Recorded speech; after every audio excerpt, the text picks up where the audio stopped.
I'm Nick from Overboard. I sing and play bass. I'm Justin from Overboard, and I play guitar.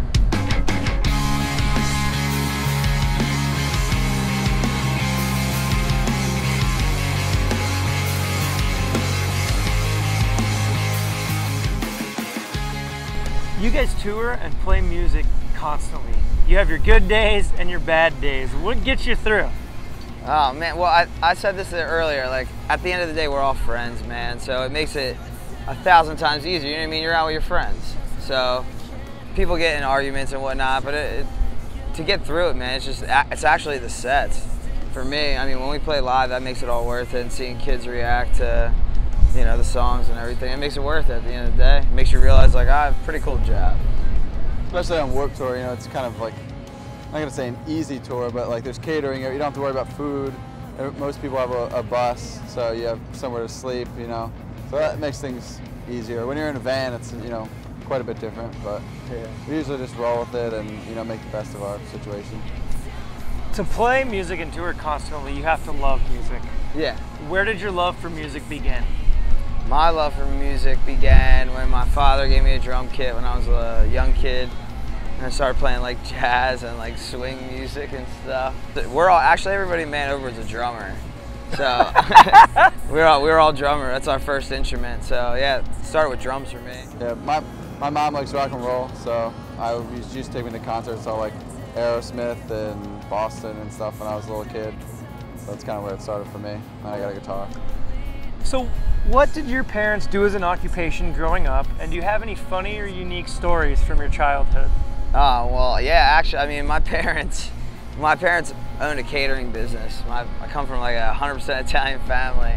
And one time my dad was doing a catering job and I set a fire behind my house, and it ended up being, I think I burned down 17 acres.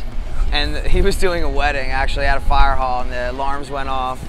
And he was like, you know, just bullshitting with the firefighters, be like, yo, where's the fire at? And they like gave him my address, and he's like, you're kidding me, that's my house. They had planes like dropping sand and water, and like my dad like came to the street with like stuffed shells and like roast beef, like feeding all the firefighters. I don't have a story like that, but like, one time my dad built a little stage in like the side yard of our house, and we had a show, and I like went to the mall and handed out flyers. I was like 12. Nobody came except like 5 of our friends, but we had like a stage and a PA, and yeah, we were very prepared, but nobody came. That's doing it yourself at an early age. Right, yeah. Of course. Our magazine has done a lot of work with the homeless on Skid Row in Los Angeles. Are you guys familiar with Skid Row at all, or heard of it? Of course. Yeah. Have you guys had any experience with the homeless? With the homeless, no, I haven't. I mean, I think I did, actually, maybe I think I did a food drive once. Actually, from the fire, I had to do community service, and I had to serve at like a soup kitchen. Yeah, I did. That's probably our closest. I'm a great role model, guys. You know what I'm saying? No, but you know, not really. Not really. Have you? Yeah. Yeah. Oh, I want to hear what I've done? Yeah, man. What's up? Well, our magazine's worked with the homeless for about 4 years, and my wife and I lived in a mission in Los Angeles on Skid Row for 1.5 years and ran an art program 2 days a week for the men and homeless women, and we would train volunteers on how to work with the homeless and speak at churches and stuff like that. And the most interesting thing I found with the homeless on Skid Row is they're at the lowest point of their life, but they claim Jesus as their Lord and Savior. Okay. What is your perception of Jesus?